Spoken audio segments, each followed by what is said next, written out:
there's a New York Times medical columnist who recently said that medicine has become a team sport. And the team now includes many people playing many roles that the doctor alone used to play. Those two people who used to form the doctor-patient relationship, those two people are now a crowd.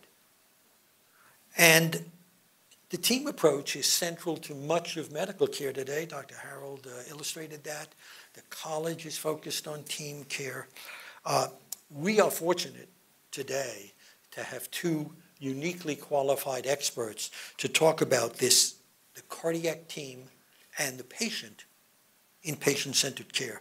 So I first want to introduce to you Suzanne Hughes from the Preventive Cardiovascular Nurses Association, and following her will be Bray Patrick Lake, who will represent the patient point of view in this discussion. So, Susie.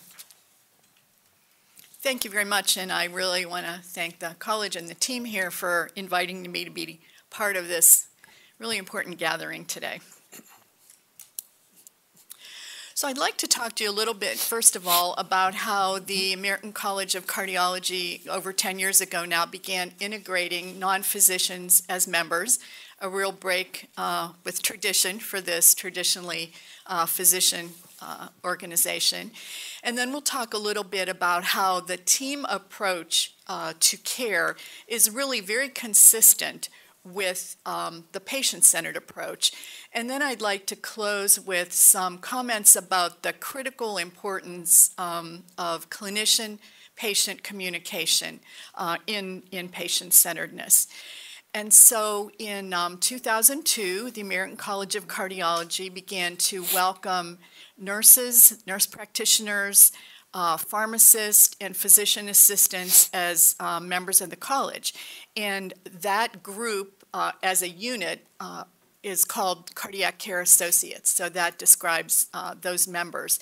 And as we heard earlier, the membership of the college is up over 40,000 now. And the membership in this cardiovascular team, the Cardiac Care Associates, is fully about 12%, I think, of the college's membership. And the distribution of members within the Cardiac Care Associate specialty, as you can see, consists of registered nurses, advanced practice nurses, which are nurse practitioners and clinical nurse specialists, and then physician assistants and PharmDs. And the PharmDs are a small but very mighty group within the college. The pharmacists that are involved in the Cardiac Care Associate membership have really been extremely valuable and very collegial in how they interface with the nurses and nurse practitioners. The next couple of slides I'm going to show you really came from the Preventive Cardiovascular Nurses Association and some of the survey work we've done with about 500 of our members. And I think the PCNA membership and the CCA membership are really very similar.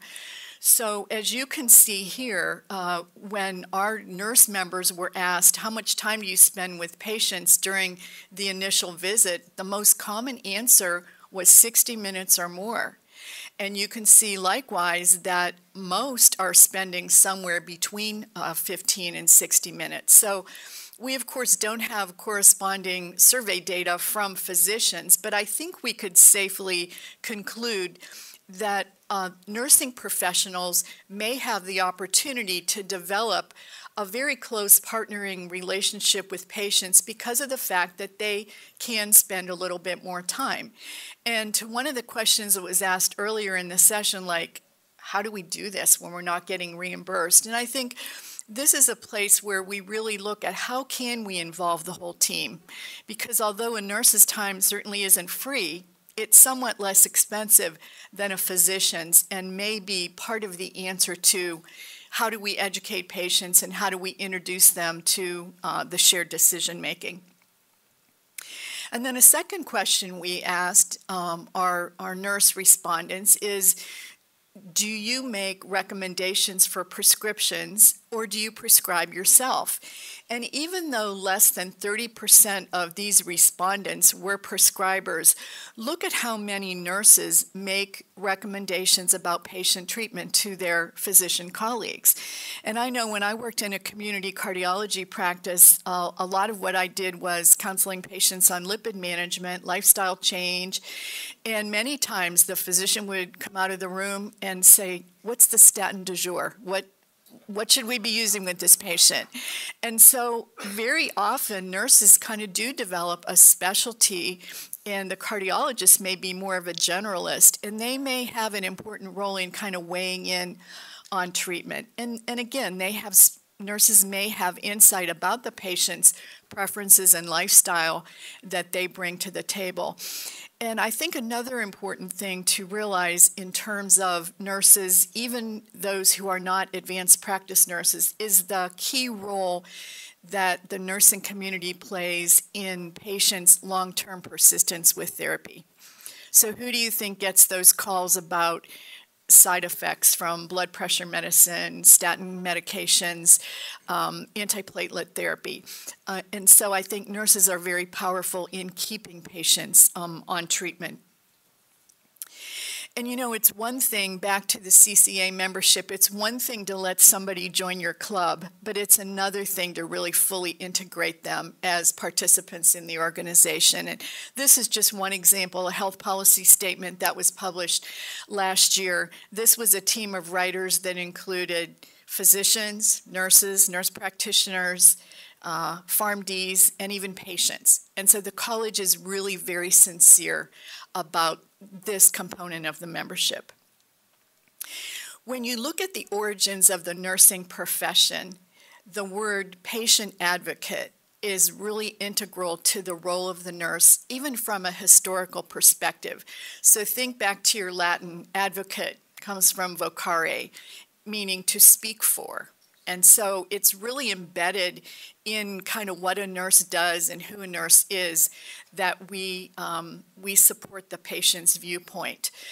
But let me point out that all of this patient-centeredness is not intuitive, and it doesn't come easy.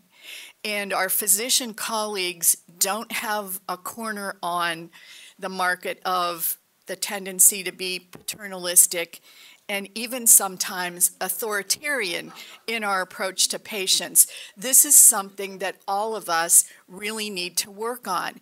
And when we talked a little bit about medical school curriculum or even CME and CE programs, learning these skills isn't a didactic process when somebody stands up here and tells you how to do it. It's learning that is done through role playing and practice, and that's just a little bit more challenging to do. And so we're all practicing, we're all working at it, and we will get better over time. And we can see from this comment made by Dr. Ralph Brindis during his year as ACC president, based on survey information from the college, is that those who operate in a team-based format show increased efficiency, so translated as cost and value, improved quality of care, and increased patient satisfaction. So that's Berwick's triple aim, right? Quality, patient experience, and cost. All increases based on a team approach to care. So let's get a little bit more into the weeds about a patient-centered healthcare system, because it's not just about those two people in the exam room or at the bedside and how they relate person to person. It's also about our processes of care and then our greater sort of total health system and how it's organized. So in how we all relate to patients, this particular sphere of patient-centeredness is probably more within our control than the other two sometimes are. And it's about listening. We know from well-referenced surveys that when a patient comes in and is stating his reason for being there and his problem, the average length of time the patient talks before they're interrupted by the clinician is somewhere between 20 and 30 seconds. But we also know that if a patient is allowed to describe his needs or his wants or his concerns uninterrupted, the length of time is about 93 seconds. So it really doesn't take that long to be patient and listen and kind of get to the root of the problem. It's also important that we use empathic communication, and in particular when we're working with patients on lifestyle change. We have to get away from all those shoulds, and we have to be able to relate to patients in a way, in a human-to-human way, that we recognize their challenges.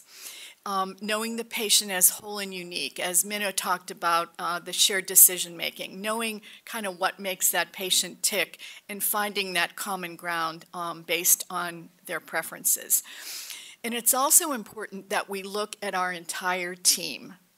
So that patient-centeredness really starts when the person walks into that office and somebody thrusts a clipboard at them. That's where patient-centeredness should really start. And so we have to look at, how we treat that patient from the moment they enter our space. And really utilizing all of those team members can make a tremendous difference. So much is being asked of physician providers to do. Patient education, shared decision-making, empathic communication. If the physician isn't leveraging all members of his or her team, he's not going to be able to get the job done. And then the second sphere, a little larger, is how our care is provided. Are we working in a setting where we employ shared decision-making tools? Do we, in our practices, make available to patients things like using a home blood pressure monitor and either emailing results, or are we using telehealth processes to communicate with our patients? Do we maybe work in a setting where we encourage patients to investigate having a home INR monitor where they can monitor their and help us more appropriately adjust their doses of warfarin? Do we have information systems that when the patient comes to see us after a hospital stay, we can put our hands on that discharge summary and those homegoing instructions? And do we work in a system that supports telephone encounters? And then our larger systems of care, and I think this is really important, and we heard this morning that the college has a layperson as a board member. Well, in your hospital system, do you have the patient community represented on your board? Do you have a hospital system where the directional signs are appropriate for those that may have trouble reading and understanding, or maybe for whom English is not their first language? So our systems at large also need to become more friendly, and certainly IT is a huge part of this. And as we begin to work with our patients on shared decision-making, we have to start with the first step of making sure that our communication is clear. And I was thinking with something Henry said earlier, my dad was a lung cancer patient, and when he would go for his regular chemotherapy treatment, he'd have all his blood values measured, and if his white count and his was appropriate and he wasn't anemic, then he would be proceeding with getting his treatment. And the very well-meaning oncologist would come in the room and say, "Well, how are you feeling, Bill?" And he'd say, I'm feeling like really bad. I really feel terrible. I'm really tired and so on." And he'd say, "Well, your lab work looks okay. What do you want to do?" And my dad would say, "Well, how the hell do I know? You're the doctor." And would it have been so hard to say, "Okay, your blood count's all right, so we could give you your treatment today, but being that you're feeling so terrible, we could also wait a week, and either way would be an okay choice." So we have to introduce this to people in a gentle way, particularly our senior population. You don't just ask people, what do they want to do, or what's their choice? You have to tell them a little bit about both of the choices would be reasonable options. And so we get into the whole area of health literacy, and we know that overall only 12% of the population in the United States is really proficient in terms of their health literacy. And communication is a two-way street. And as we begin to really work on how we communicate with patients, you've probably heard a lot about the strategy of teach back. And teach back is when a clinician tells the patient what they need to know, and then they say something really non-threatening like, oh, I know I've given you a lot to think about today. Help me confirm that I've done a good job, and tell me when you get home, how you're going to weigh yourself every day and what you're going to do about that. And that isn't to test how smart that patient is. That's to test how good you are. And you really do need to have that teach back to confirm that what you said is indeed what the patient heard.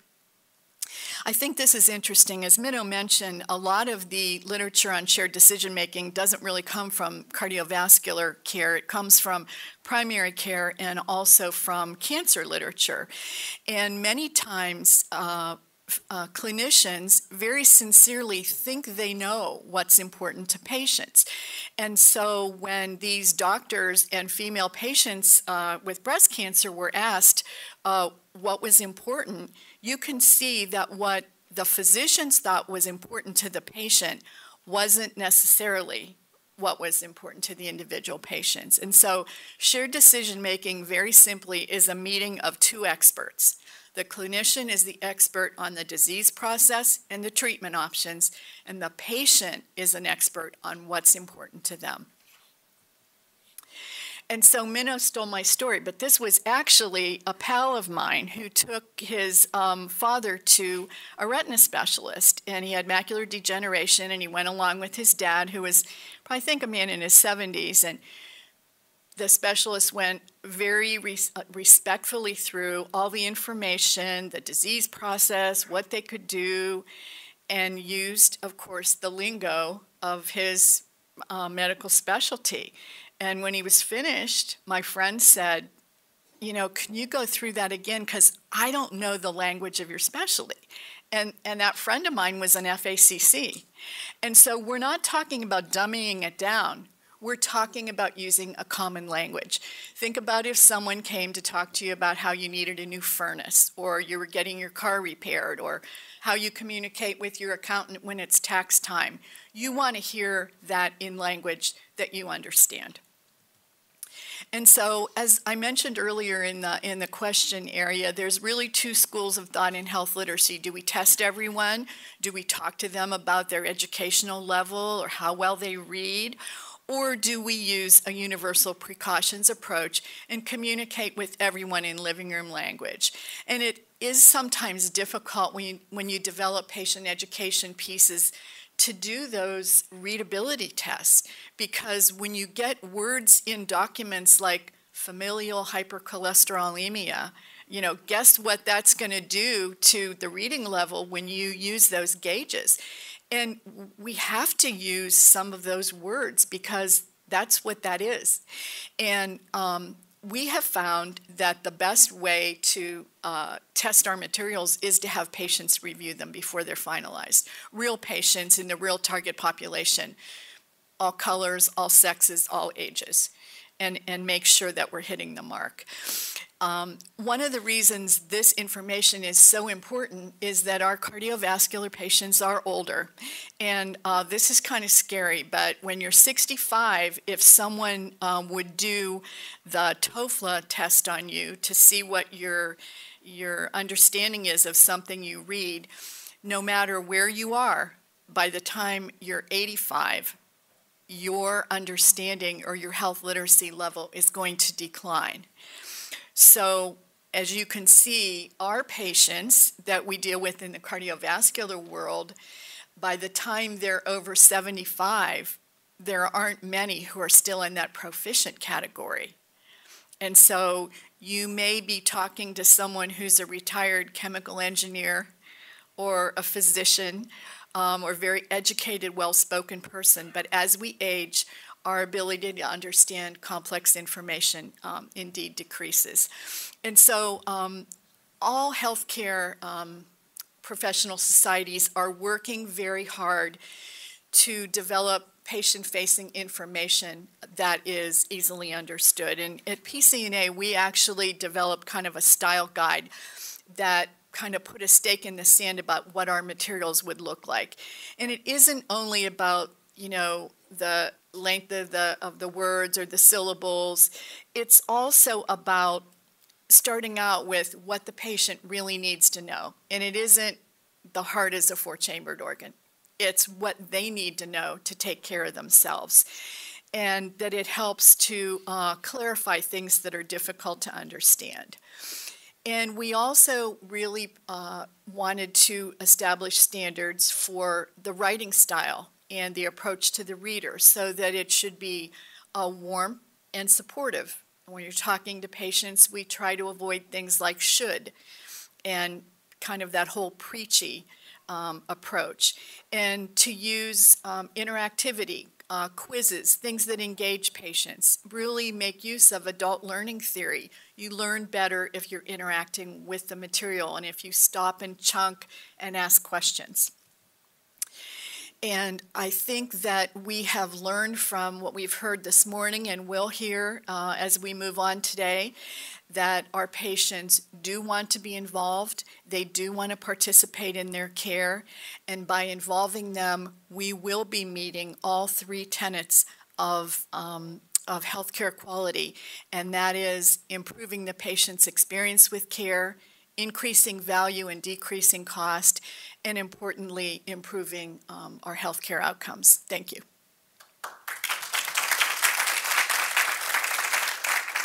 Should we do questions at the end? Yeah. Okay.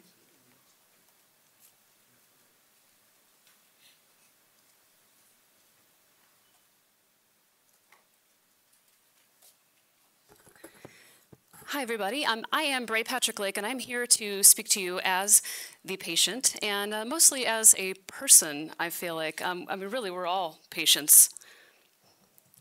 So without knowing it, Dr. Solomon very masterfully played into my plan. I think you wrote down what the definition of patient-centered care was, right? You did that earlier.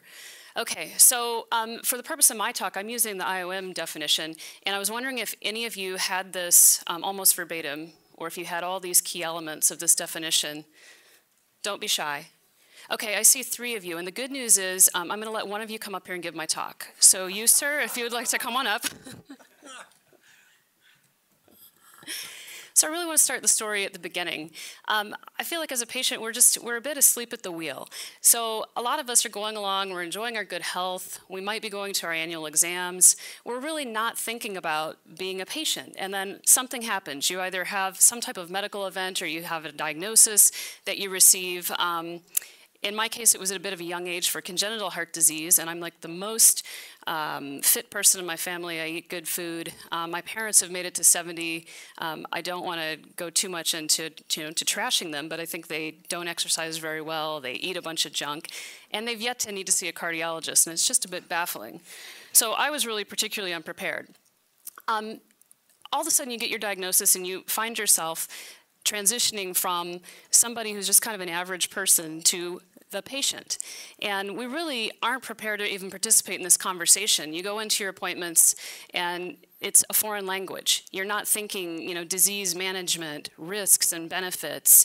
And as patients, we're increasingly moving towards participating in our own care, and there's been an increasing need that we've shown that's been documented, and there's a lot of research on it.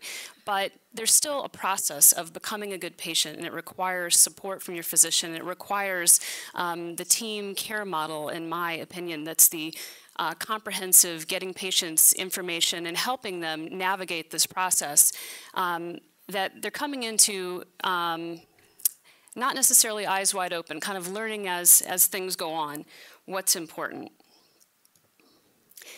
A lot has changed over the course of the years as well. We're seeing that transition from paternalism, and the continuity in care is really kind of gone. It's very few families now, I think, can say that you've had that same family physician. I grew up in Atlanta, Georgia many years ago, and we had a physician that saw my grandparents, they saw us, They saw certainly everyone in the family and a lot of people in the neighborhood. And it was a different type of relationship because that person really could say, we know this patient's values, we know the family, we can guess in this circumstance what this patient would want or how this patient might react to a certain therapy, what their lifestyle is, if they're going to be able to adhere to a treatment. Now I know particularly a lot of us find ourselves seeing a physician and formulating relationships based on our insurance and saying, this is who's now covered, how are you going to get to this person?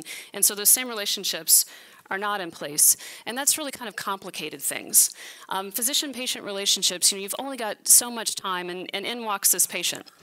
So our younger patients now, we're smart, we're empowered, we are on the internet all the time, we want lots of information, we want autonomy, but we might be a little unprepared to navigate the decision-making process. And I've actually heard physicians say, well, when dealing with people who are your age, where's the room for the physician? It seems like the decisions are already made. You've come in off the internet, you've got this, and you've already decided you want this treatment before you've even gotten in the room. And so I would say from the patient perspective, please, we do need the physicians, and if we don't see that clearly, you need to help us understand that. But if you look at some older patients, they can become kind of overwhelmed with information, and we heard Dr. Walsh speak about this earlier, where you really do want that patient to participate, but the patient themselves might be saying, gosh, I'm not smart enough to do this, I can't read this, I can't understand this. And so there is no one-size-fits-all patient these days. And then my all-time favorite, I really do love the people that just go, well, just tell me what you would do. Shirking any responsibility in making a decision. Some people, I think, have been conditioned to do that, but if something goes wrong at the end of the day, guess who's holding the bag? The patient's not really going to be the one to say, okay, accept that I didn't make that decision. So here's some issues now where we need to start looking more at patients as people. Physicians in practice, and particularly some of our junior physicians as they've come up, you've come up looking at patients not quite holistically, depending on your training program. I think some training programs are really getting a lot better at patient-centered care and patients as holistic type of a holistic vision of the patient, I guess. But some people may be looking more at patients as research, and that patients should respond in this way. We talk a lot in research about heterogeneity of treatment effect, and that one patient might experience a different benefit or more of a benefit, when really, a lot of times, I think the confounder is the patient out of the research world. When you look at practice, the patient that's going to do the best is the one that's actually going to adhere to the treatment. The patient that's going to do the best is the one that's going to manage their weight and manage their blood sugar. These are all kind of things that are the moving variables. So how do we manage that? So physicians, you really could manage that through education and tools, but there's some challenges to this. Where are patients getting their information? I put this picture up of this kid with this phone because this is a child who's developing apps. And I say child, I mean, he's like a teenager. But when your patients come in and say, hey, I tried this new app, we really don't know. We haven't validated that. Does it really improve outcomes? If they just downloaded something off the internet or put it on their cell phone, we really don't know exactly what is the value of that. Patients, again, we're still trying to decide what type of information we need, where we get it, and what it means. I just randomly in Google put in coffee causes cancer and coffee cures cancer. Guess what? It does both. So if one of you can tell me which, I don't know, I'll have some more today. But there is increasing research that shows patients are legitimately trying to engage and trying to be part of the healthcare system, even if we don't know how exactly to do it. And a key barrier right now is finding a trusted source of information and trying to find a trusted source that's kind of that pathway to engagement. You may have read in my bio that I manage some online patient communities. I do this for cardiology and for a crossover neurologic condition. And this is a real post, not in my group because we actually have qualified cardiology medical advisors. But for those people that have patent foraminal or atrial septal defect, I don't know if you knew this, but closing your PFO actually does change your sexual benefits. So this was an entire patient discussion. There was another one that I didn't cut and paste and put in here that was about how if you close your PFO, your eyes turn blue, which I thought was great because our next trial can now be funded by Bausch & Lomb because we're really out of research funding right now. But there's all of this stuff that's going on where patients are trying to engage, but maybe we could do that in a better way. Also, patients, we've heard that there's data out there. We've heard about registries. We've heard about, quality improvement. You go in and now a lot of reimbursement might be linked with collecting data. So we hear data, data, data, but I'm not sure we really know what to do with it. So you can talk to a patient about data.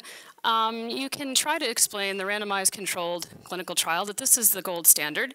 But yet in an online group, a patient will hear that another patient said they had this benefit and this is exactly what they're expecting when they walk in the door. And to that, you might just say, really, statistics are for people that lack good anecdote, which I think is fine, but it's still an issue that's got to be managed. So what exactly is unbiased scientific information and how do patients get it?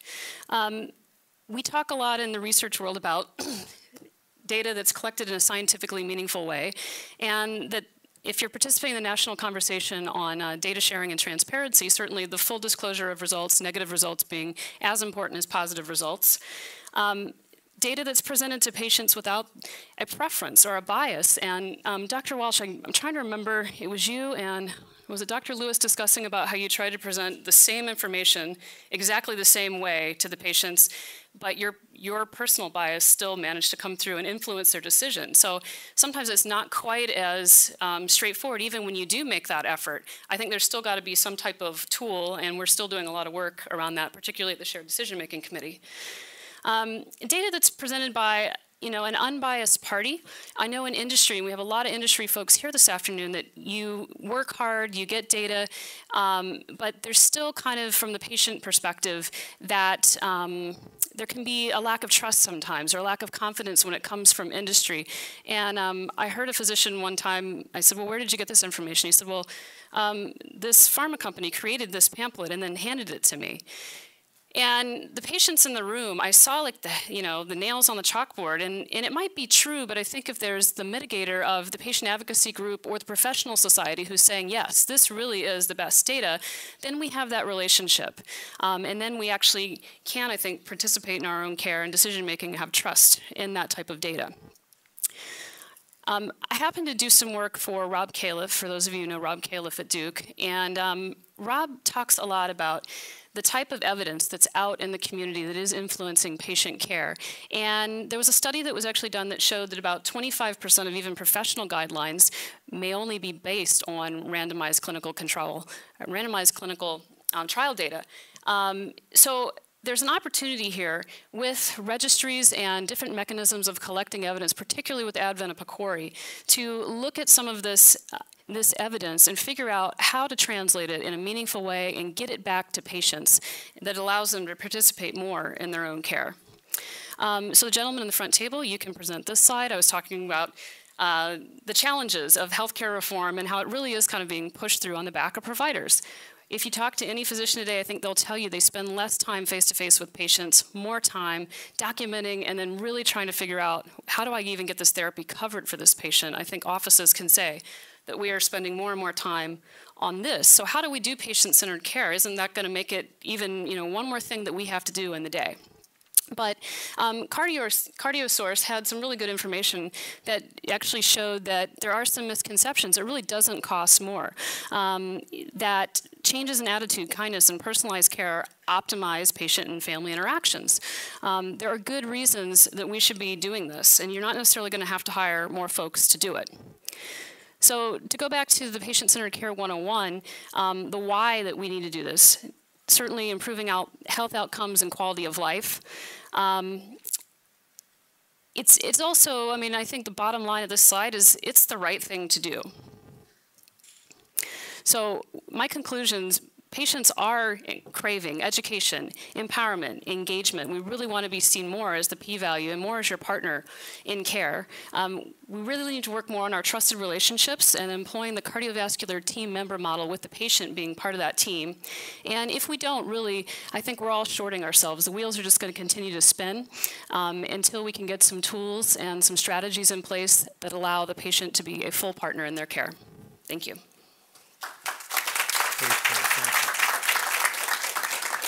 So Susie and Bray, thank you so much. A couple of thoughts of mine, and then we're going to open up the floor. As far as the coffee, since I drink 10 cups a day, I can tell you that the only valid evidence is the good stuff, the stuff that tells you it cures everything. As far as, the problems as people get older and lose some abilities, aging is a complicated issue to deal with. There's a simple way to remember it. There are 3 cardinal signs of aging. The first is loss of memory. The other 2 I just can't recall. The pharma people, when I was in pharma and consulting for a pharmaceutical advertising agency, there were a series of ads for a series of products for urinary incontinence. Different pads, different things. Everybody's ad compared how absorbent their product was, how much liquid it could hold before it leaked. One pharmaceutical company decided that's not what the patient really wants. It was ads designed for women. And the ad and I say we because I was consulting for them, the ad we put together showed an elegant, beautiful woman dressed to go out to an elegant party.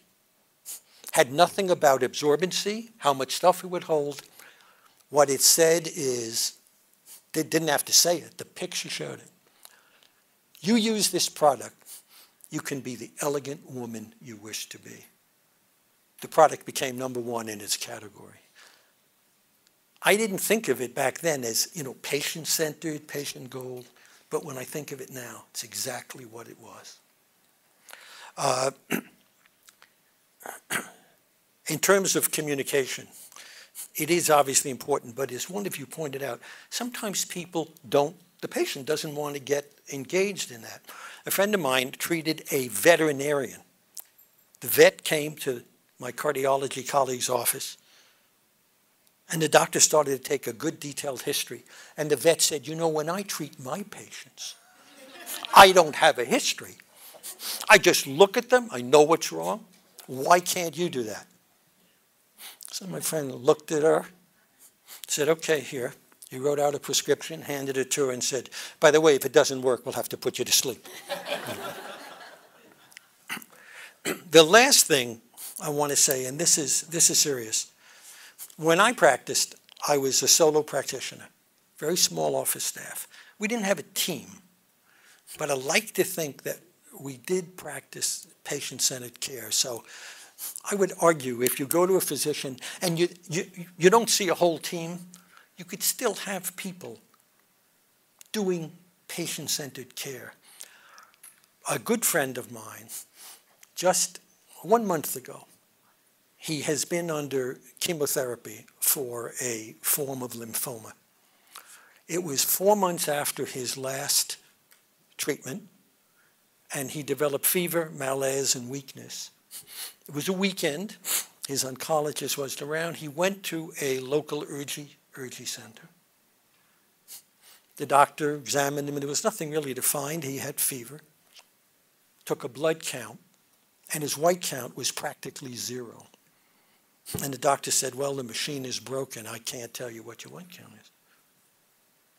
The doctor's nurse, it's an urgy center. They didn't know this patient. The nurse said to the doctor, maybe it's real. Doctor said, don't be ridiculous.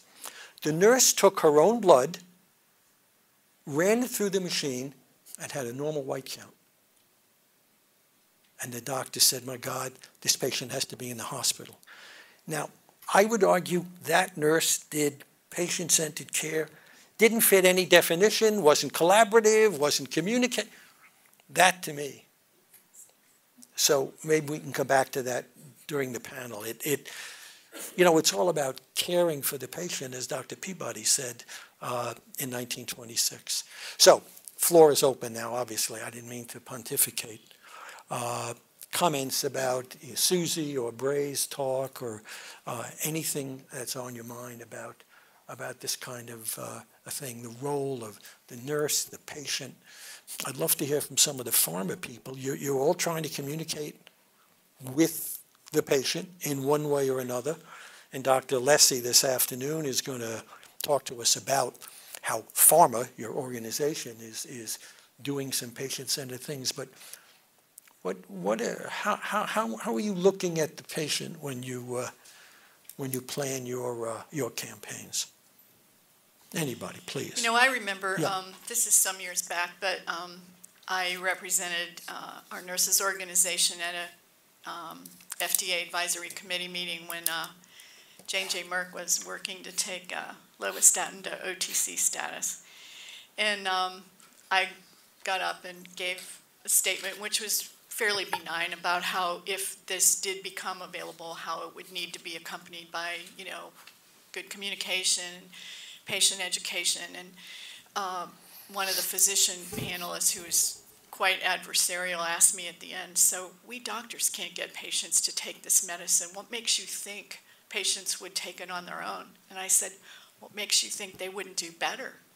Because when people really are able to have a choice in identifying the therapy they want and they seek it out, they do have a greater sense of ownership for it. And I think we have to recognize the role of that in patient adherence in the whole patient-centered care model and having patients participate in their decisions.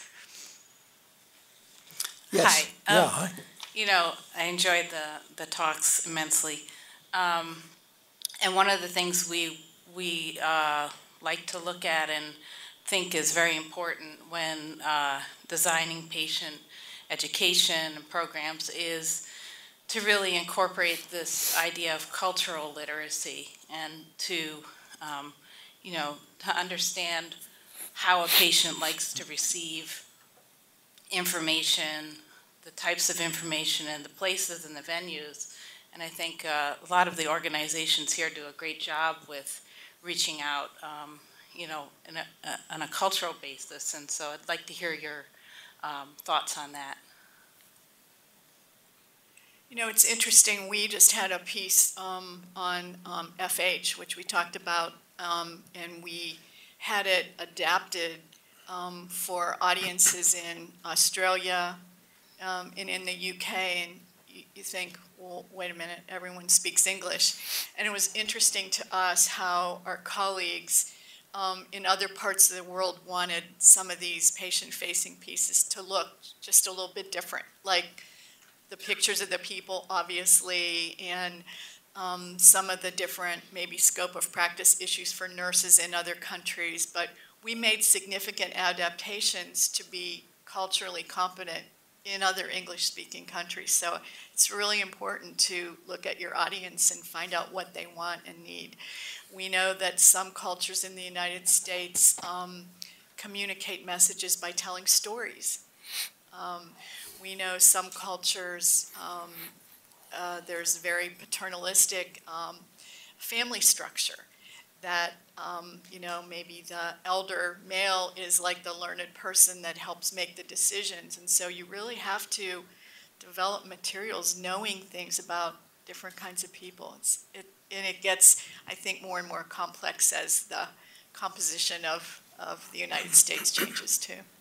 So I would like to add to that to just say that sometimes I think you need to go to the group itself and ask, particularly with the community engagement piece, if there's a cultural issue, what is it that you need and how would you like to receive it? A number of points that Suzanne just made I could speak to, but there was a great example where somebody had created some very thoughtful patient education materials that had a picture of a woman's feet, or her feet were shown, and then the culture that they were actually trying to reach that was very disenfranchising and unacceptable, and they didn't realize it. So without asking them, they wouldn't have known. Yes, Amelia. Hi.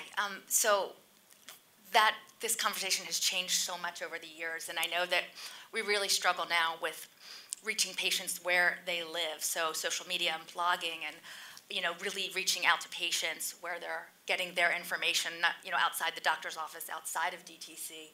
So with that said, though, from a pharma standpoint, there's a lot of regulation and a lot of firewalls about what we can and can't do in that space. And I think that's really where we need to find patients, but we're also struggling with how to do it compliantly.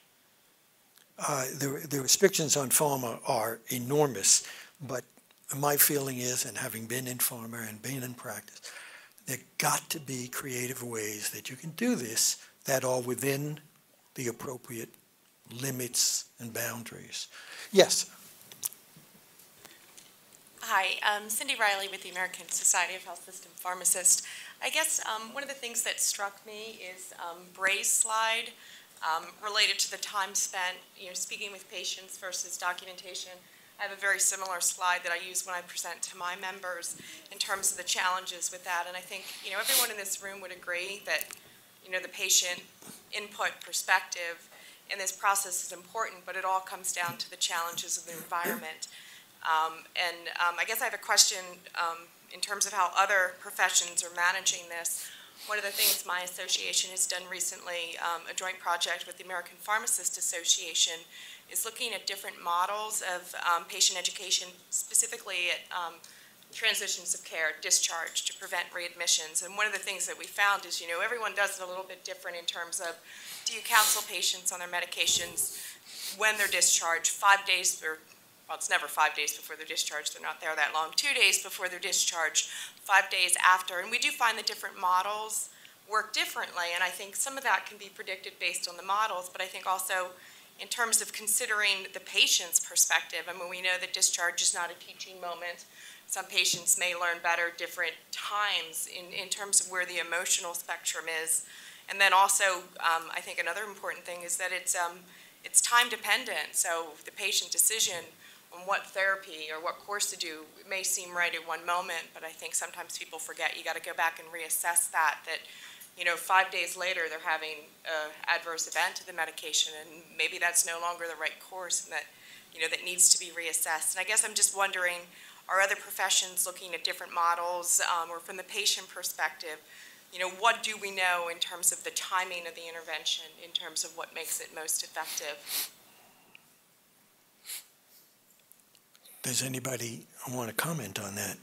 Well, I think there's fairly robust literature that the teachable moment of discharge is very powerful, but you're making a very good point that the time in the hospital is significantly shorter now than it used to be. Mm-hmm. And so, and patients in the hospital are significantly more ill than they were a decade ago. So the amount of information given to somebody at the time of discharge, even though it is that teachable moment, and we have data that if you leave a hospital on a medication, you're more likely to continue it. Those are all true, but I think it's a changing demographic, and there's a lot of information given at a time when, as you say, patients aren't always receptive. In my practice, every day, even in our own healthcare system, met with patients who didn't understand what medicines they were supposed to be on. Somebody held a medicine they were on before, they don't understand, and they view the office visit as the time to reconcile that, and that may be, well, in our case, because of heart failure, we do very short off, but they may not have been on the medication for the period of time, because I'm going to check with you to find out. So during that period of time, they kind of abdicate the decision. Yes.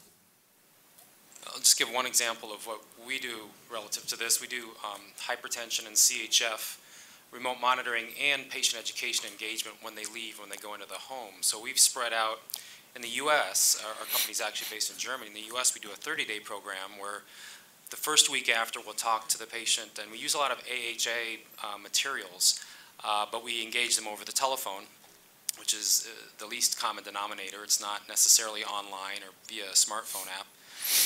And talk about the risks and complications so they understand what might happen if they don't manage this particular condition. The next week, so we break this up, the next week we talk with them about the medications, the types of medications for this condition, what medications they're on, do they understand how they work. The next week we talk about lifestyle, the things that they need to change. And then the final week we go through and do a test. Now our colleagues in Germany, they do longer term, they do a 12-month and 18-month sessions, and they'll spread this out over a longer period of time. We're typically a little more interested in faster results here, I think, in the U.S. But that's an example of breaking it up over time, engaging the patient when they're at home at a time that's scheduled, that's convenient for them. The first question we ask when we call, is this a convenient time to talk to you? And then we go into our questionnaire. Before we go into education, how are you feeling? Have you had any changes in your health? Have you had any changes in your medications, et cetera? So we found that that's fairly effective. We'll be publishing something this fall combining the remote monitoring with that approach, and the outcomes and the patient experience changes that occur. Yes, Ray.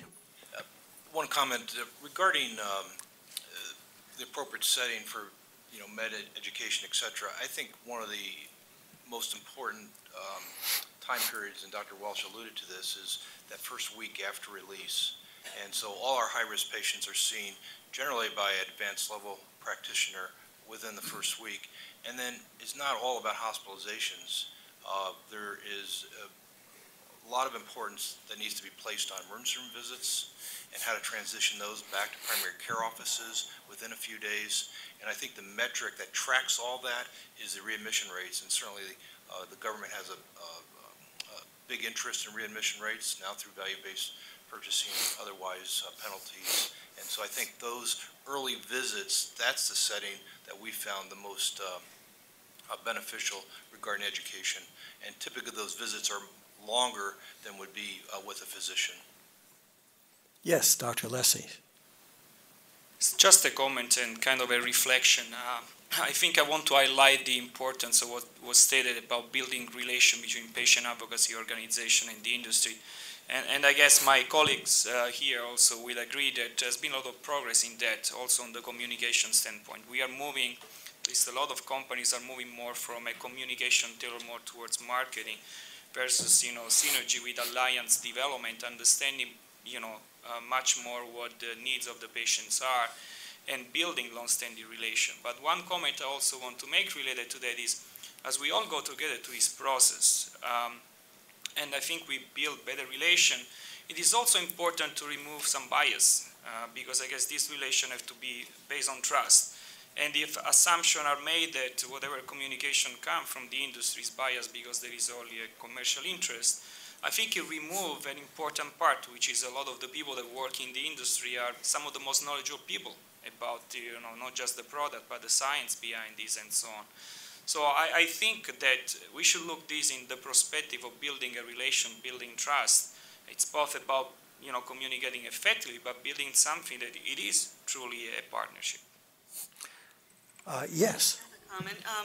I'm a teacher in my day job, and one of the things we try and do, and it's very difficult, but we recognize that students learn differently. And that's probably the same for patients too. Some are visual learners. They might need a picture. Others might need a model. Others might want a 40-page document to read on their own. And I think that's something that might help with the patient communication and understanding. So one last, yes, go ahead. One of the things we've been struggling with is how we not only worry about what we communicate, but who communicates it. So back to the whole trusted source of data, right? So the patient is interested in the information, but the information is internalized based on who told them and when they told them and how they feel about that person. So I think industry is working harder with their partners in the patient advocacy arena to figure out how we work together. We have the expertise, and they know the relationships with the patients and the right place and time.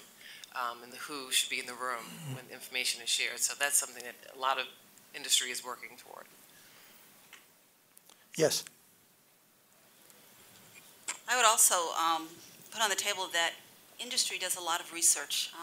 These patients are also our customers, so I would say that when you have a patient who comes in with information on a specific drug, ask them why they chose that specific drug. A lot of times that aspirational goal is in that advertising. They want to walk down to get the mail. They want all these things that they see. They cling to that, and that gives you, as a healthcare provider, the opportunity to have that conversation. That, if you just stop and say, why, what drew you to this drug? Why this drug? Why are you, interested in this? Because we do a lot of research with patients to find out how we are going to make that communication to what it is that is important to them for this disease state. Sometimes this one last quick story, the content of a conversation and who delivers the information is important. The space agency and NASA was interviewing professionals. They wanted to send someone to Mars who was going to be a one-way trip. I mean, the person knew he or she was not coming back. So the first applicant was a cardiologist, wanted to get out of practice. The interviewer asked him how much he wanted. He said, I want $1 million, but I'm going to give it all to my university in California. The next applicant was an engineer. Interviewer asked him, he said, I want $2 million. I'll keep $1 million and I'll give $1 million to research in engineering. The third applicant, you can imagine, was a lawyer. He whispered, I want $3 million. And the NASA interviewer said, why so much more? He said, well, I'll tell you what. You give me $3 million. I'll keep $1 million. I'll give you $1 million, and we'll send the cardiologist. So we've come to the end of our morning. We're going to be approaching a new and different part of the consortium. We've never had a panel before, those of you who have been to consortium meetings. But patient-centered care is a team effort, and so we wanted to have a team.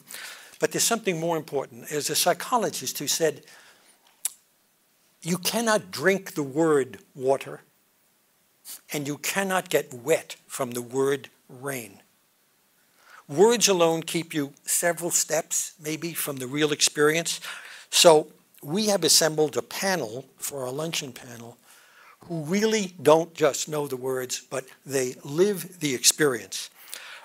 We want you to hear about patient-centered care in the real world and a concrete way that the ACC is approaching it. Dr. Walsh is going to lead the panel, but before we do it, I want you to go outside, get lunch. Please bring it back in as quickly as you can, and during your lunch, Dr. Walsh will conduct a panel with other guests. Okay, please go out and let's eat.